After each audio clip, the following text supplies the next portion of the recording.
పలానా వ్యక్తి నీకు శోధన అని తెలిసినప్పుడు అటు సైడ్ ట్రై కూడా చేయొద్దు. Avoid at all cost. పలానా వ్యక్తి నీకు శోధన, ఇదిగో నీ ఆఫీసులో పలానా స్త్రీ ఉంది, ఆ స్త్రీ అంటే నీకు శోధన కలుగుతున్నా అస్సలు అటువైపు చూడకూడదు. By all means disconnect.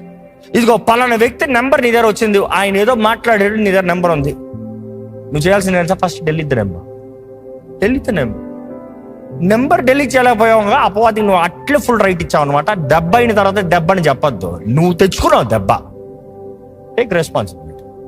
Do not give a chance for the devil. అపవాదికి ఛాన్స్, అవకాశం అవ్వద్దు. అదే ఇందా ఫస్ట్ రెఫరెన్స్ నేను చెప్పింది. Do not give the chance for the devil. నువ్వు ఛాన్స్ ఇచ్చి అపవాదిని శోధించు. ఇదిగో ఇది ఫ్రాడ్ అని నీకు తెలిసిందా, తప్పుడు ఇన్వెస్ట్మెంట్ అని తెలిసిందా, చేయొద్దు. ఆ తప్పుడు ఇన్వెస్ట్మెంట్ దేవుడిని ఆశీర్వదించాలంటే అయ్యే పని కాదు.